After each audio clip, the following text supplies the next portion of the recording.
എൻസൈക്ലോബിങ്സിന്റെ പുതിയൊരു വീഡിയോയിലേക്ക് നിങ്ങൾക്ക് ഏവർക്കും സ്വാഗതം. ഈ വീഡിയോയിലൂടെ നിങ്ങളുമായി ഷെയർ ചെയ്യുന്നത് പുതുക്കിയ ബാഗേജ് നിയമങ്ങളുമായി ബന്ധപ്പെടുത്തി അറിഞ്ഞിരിക്കേണ്ട ചില പ്രധാനപ്പെട്ട വിശദാംശങ്ങളാണ് ഉൾപ്പെടുത്തിയിട്ടുള്ളത്.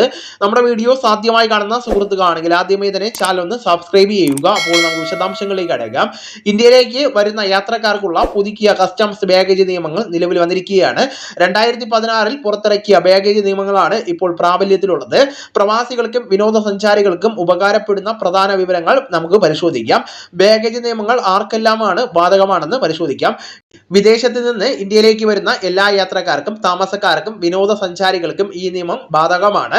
ആരാണ് വിനോദസഞ്ചാരി എന്ന് പരിശോധിക്കാം. സാധാരണയായിട്ട് ഇന്ത്യയിൽ താമസിക്കാതെ 12 മാസത്തിൽ കൂടുതൽ അല്ലാത്ത കാലയളവിലേക്ക് വിനോദസഞ്ചാരത്തിനും മറ്റാവശ്യങ്ങൾക്കുമായി ഇന്ത്യയിൽ പ്രവേശിക്കുന്ന വ്യക്തിയാണ്. വ്യക്തിഗത വസ്തുക്കൾ എന്നതുകൊണ്ട് അർത്ഥമാക്കുന്നത് എന്തെന്ന് പരിശോധിക്കാം. യാത്രക്കാരന്റെ വ്യക്തിഗത ആവശ്യങ്ങൾക്കായിട്ട് ഉപയോഗിക്കുന്നതും എന്നാൽ വാണിജ്യ ആവശ്യങ്ങൾക്കായിട്ട് അല്ലാതെയുള്ള സാധനങ്ങളാണ്.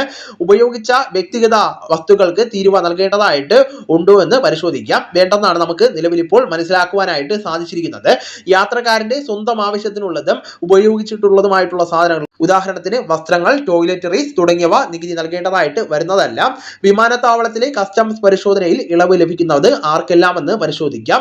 നേപ്പാൾ, ഭൂട്ടാൻ, മ്യാൻമർ ഒഴികെയുള്ള രാജ്യങ്ങളിൽ നിന്ന് വരുന്ന ഇന്ത്യൻ താമസക്കാർക്കും വിദേശത്ത് താമസിക്കുന്ന ഇന്ത്യക്കാർക്കും 50,000 രൂപ വരെയുള്ള സാധനങ്ങൾ കൊണ്ടുവരാവുന്നതാണ്.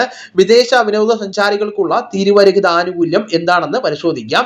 വിദേശ വിനോദസഞ്ചാരികൾക്ക് 15,000 രൂപ വരെയുള്ള സമ്മാനങ്ങൾ അല്ലെങ്കിൽ സുവനീറുകൾ നികുതിയില്ലാതെ തന്നെ കൊണ്ടുവരാവുന്നതാണ്. സ്വർണം എത്ര കൊണ്ടുവരാമെന്ന് പരിശോധിക്കാം.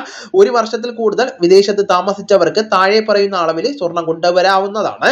വനിതാ യാത്രക്കാർക്ക് 40 ഗ്രാം വരെയും പുരുഷ യാത്രക്കാർക്ക് 20 ഗ്രാം വരെയും. ഇത് പൊന്നാഭരണങ്ങൾക്ക് മാത്രമാണ് ബാധകമായിരിക്കുന്നത്. സ്വർണ്ണ ബിസ്ക്കറ്റുകൾക്കോ ബാറുകൾക്കോ ഈ ഒരു ഇളവ് ലഭിക്കുന്നതല്ല. ഏതെല്ലാം വസ്തുക്കൾക്ക് ഇളവ് ലഭിക്കില്ല? മുകളിൽ പറഞ്ഞ പരിധിയിൽ 50,000 രൂപയിൽ കൂടുതൽ മൂല്യമുള്ള സാധനങ്ങൾ, ഫ്ലാറ്റ് പാനൽ ടെലിവിഷൻ, അതോടൊപ്പം തന്നെ തോക്കുകൾ, വെടിയുണ്ടകൾ, 100-ൽ കൂടുതൽ സിഗരറ്റുകൾ, 25-ൽ കൂടുതൽ ചുരുട്ടുകൾ, 125 ഗ്രാമിൽ കൂടുതൽ പുകയില, 2 ലിറ്റർ കൂടുതൽ മദ്യം എന്നിവയ്ക്ക് ഇളവ് ലഭിക്കുന്നതല്ല. ഇവയ്ക്ക് കസ്റ്റംസ് ഡ്യൂട്ടി അടയ്ക്കേണ്ടതായിട്ട് വരുന്നതാണ്.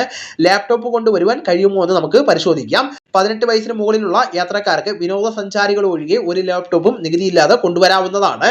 പരിധിയിൽ കൂടുതൽ സാധനങ്ങൾ ഉണ്ടെങ്കിൽ, അനുവദിക്കപ്പെട്ട പരിധിയിൽ കൂടുതൽ മൂല്യമുള്ള സാധനങ്ങൾ കൈവശമുണ്ടെങ്കിൽ അധിക തുകയ്ക്ക് 38.5% അടിസ്ഥാന കസ്റ്റംസ് ഡ്യൂട്ടി പ്ലസ് സെസ് നിരക്കുകളിൽ നികുതി നൽകേണ്ടി വരുന്നതാണ്. പ്രധാനമായിട്ടും 2 തരം ചാനലുകളാണ് നമുക്ക് ഉള്ളത്. ഗ്രീൻ ചാനലും റെഡ് ചാനലുമാണ്. ഗ്രീൻ ചാനൽ കസ്റ്റംസ് ഡ്യൂട്ടി അടയ്ക്കുവാൻ സാധനങ്ങൾ ഒന്നുമില്ലെങ്കിൽ ഗ്രീൻ ചാനൽ വഴി പുറത്തേക്ക് പോകാവുന്നതാണ്. റെഡ് ചാനൽ വഴി നമുക്ക് നികുതി അടയ്ക്കേണ്ട സാധനങ്ങൾ, സ്വർണം, അനുവദനീയമായതിൽ കൂടുതൽ വിദേശ നാണ്യം എന്നിവ കൈവശമുണ്ടെങ്കിൽ റെഡ് ചാനൽ വഴി പോകേണ്ടതാണ്. വളരെ പ്രധാനപ്പെട്ട ഈ വിവരങ്ങൾ നിങ്ങളുടെ സുഹൃത്തുക്കളിലേക്കും മറ്റ് ഗ്രൂപ്പുകളിലേക്കും കൂടെ ഷെയർ ചെയ്യുക.